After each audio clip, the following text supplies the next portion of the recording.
Sawirada tooska ah ee cajiibka ah ee caalamka shisheeyaha ayaa tafaasiil ku filan si loo muujiyo daruuruhu waxa uu farshaxanku soo bandhigay nidaamka ISIS hal, laba gaas oo waaweyn oo ku wareegaya xidig u eg qoraxda. Ellis Bogart. Sawiro cusub oo ka yimid Just waxay ku dhow yihiin sidii aan weligeen u nimid inaan aragno irka adduunka shisheeye ee ka baxsan nidaamka qoraxda. Sawirada tooska ah ee gaaska weyn ee exoplanet oo ku wareegaya xidig la yiraahdo ISIS hal ayaa daaha ka qaaday daruuro ciid wanaagsan oo kor u kacaya jawigeeda. Waxa intaa dheer, indho-indhayn la mid ah adduunka deriska ah waxay soo jeedinayaan inay ku hareeraysan yihiin saxan weyn oo wareeg ah oo hodan ku ah olifine, macdanta taas oo samayn karta gemstone beridot halkan Earth. Wax walba waa ku faraxsan yihiin labadan natiijooyin. Astrophysicist iyo qoraaga hogaamiyaha Kielan Hor, oo ka tirsan Maxadka Sayniska ee Telestobespace ayaa u sheegay SNL. Aragtidu waxay ahaayeen sheeko cusub maadaama aan ku eegi karno laba qiimaha hal Just Nirsper iyo helitaanka laba astaamood oo meeraha waaweyn ee shay kasta. Qaabaynta nidaamka ISIS hal. Ellis Bogart. Meerayaasha ka baxsan nidaamka qoraxdayada waa bahalo aan qarsoonayn. Aad bay u adag tahay in si toos ah loo arko, aad bay u fog yihiin yar iyo madowba oo ay ku madoobaanayaan iftiinka xidigaha ee ay ku wareegaan. Ku dhowaad 6 oo ka mid ah ilaa hadda la xaqiijiyey, tirada badan ee ugu badan ayaa la ogaaday oo si dadban loo cabbiray, taas oo ah, iyadoo lagu salaynayo isbeddellada joogitaankooda ay ku kicinayaan iftiinka xidigaha martida loo yahay. Keliya ku dhowaad 8 meerayaal ah ayaa si toos ah loo arkay. Waxaa jira wax badan oo aad ka sheegi karto, meeraha sida uu u jiido hareerihiisa ama u madoobaado xidigtiisa. Laakiin indho-indhaynta tooska ah ee iftiinka uu sii daayo waxay muujin kartaa wax badan oo dheeraad ah. Si kastaba ha ahaatee, waxay qaadataa qalab awood leh si ay u soo saarto calaamad ka timid iftiinka daciifka ah ee xitaa exoplanets ee ugu dhow. Nidaamka ISIS hal waxa uu jira 3 sano oo iftiin ah oo ka kooban 2 meere oo la yaqaan. ISIS hal b, taas oo u dhow xidiga oo u jirta fogaan dhan 6 unug xidigiye, iyo ISIS hal a oo ah 3 unug. ISIS hal a waa ku dhowaad 6 jeer cufnaanta Jupiter, halka ISIS hal buu ka weyn yahay labadooda qiyaastii 4 jeer cufka Jupiter, taas oo si sax ah u saaraysa sohdinta guud ee u dhaxaysa meerayaasha iyo dwarfs brown. Indho-indhayntii tooska ahayd ee hore ee nidaamkan waxay soo jeedisay in dunidu ay yeelan karto sifooyin jawi oo xiiso leh, laakiin aaladaha ku lug leh ayaa ka maqan awood ay ku ogaadaan. Tusaale ahaan Just. Sawirka Just Nirsper ayaa si cad u muujinaya labada meerayaasha.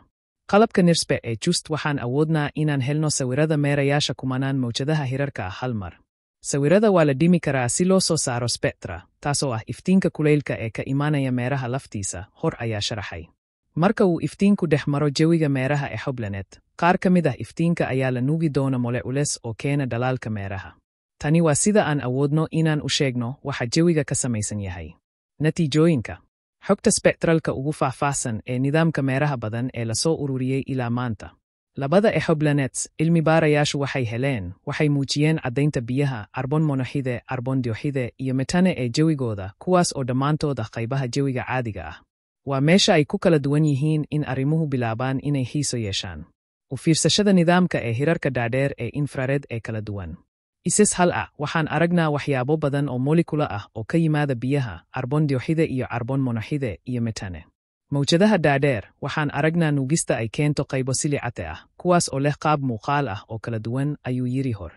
Waxaan isticmaalnaa xogta shaybaarka qaybo kala duwan iyo qaab dhismeedyo si aan u qaabayno kuwa silicatesku ku habboon yahay xogta ugu fiican iyo go'aaminta sifooyinka kale ee qaybahaas.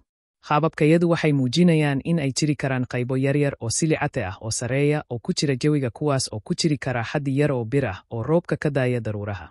Si kastaba ha ahaatee, moodooyinkayadu waxay sidoo kale muujinayaan in isku dhafka silicate kaliya ay sidoo kale ku habboon tahay xogta.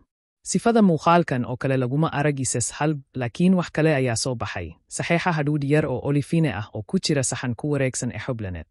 Olifine waa macdan ku samaysma xaaladaha folcano ee halkan Earth, gaar ahaan tusaalayaal tayo dhagax leh oo qurux badan ayaa sameeya beridot. Olifine sidoo kale waxaa laga helaa meteorites, sidaas darteed waxay u muuqataa in macdanta ay si fudud u samayn karto xaaladaha dhagaxyada dhalaalay. Si kastaba ha ahaatee, waa in aan lagu arkin qaab boodh ah agagaarka ISIS hal. Dejinta siigada waa hab wax ku ool ah oo la filayo inay qaadato ugu badnaan ilaa 5 milyan oo sano, Hor ayaa sharaxay.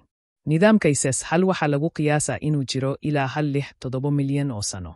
Waxaa suurtogal ah in boodhka hodanka ku ah olifine uu yahay burbur ka yimid isku dhaca u dhexeeya shay ku wareegaya meel u dhow ISIS hal b, taas oo macnaheedu yahay in indho-indhayntu ay ku soo beegantay wakhti aad u nasiib badan wakhtiga adduunka.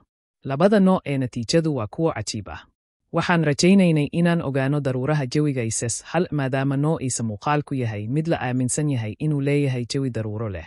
Laakiin markaan aragnay muuqaalka, aad ayuu uga duwan yahay oo sifooyinka silicate ee lagu arkay dwarfs brown hor ayaa yidhi. Ma aan filayn inaan aragno caddaynta saxan ku wareegsan meeraha gudaha ISIS halb. Taasi waxay ahayd wax lala yaabo. Dhammaan indha-indhaynta astrobiicalka ugu fiican waxay kor u qaadaan ugu yaraan su'aalo badan inta ay ka jawaabayaan. ISIS hal ma aha mid ka reeban. Saxanka ku wareegsan ISIS halb waa mid weyn. Sidoo kale ma garanayno wax ku filan oo ku saabsan jawiga ka baxsan, ama muddada ay walxahani ku qaadanayaan samaynta. Shaqada socota ee ah in si toos ah loo daraaseeyo jawiga exoplanetska leh waxay kaa caawin doontaa buuxinta qaar ka mid ah godadka aqoonteena. Sidoo kale aad ayaan ugu faraxsanahay natiijada maadaama cilmi baaristan ay hogaaminayeen saynisyahano xirfadeed hore. Waxaan ahaa arday qalin jabiyey markii aan soo jeediyey inaan isticmaalo just si aan u sawiro nidaamka meeraha. Justna weli ma aysan bilaabin oo looma qorshaynin inay eegto exoplanets, ayuu yiri hor. 5 qoraa ee ugu horeeya qoraalada waxay u dhexeeyaan arday sanadka koowaad ka qalin jabiyey ilaa arday kale oo jaamacadeed. Waxaan rumaysanahay inay tani muujinayso baahida loo qabo in la taageero saynisyahanada xirfadda hore, taasina waa natiijada ugu xiisaha badan aniga. Haddii aad jeceshahay warbixinta noocaan ah, fadlan guji badhanka subscribe si aad u hesho warbixin badan. Waad ku mahadsan tahay dhegaysiga. Ha iloobin inaad nagu soo biirto nabadgelyo.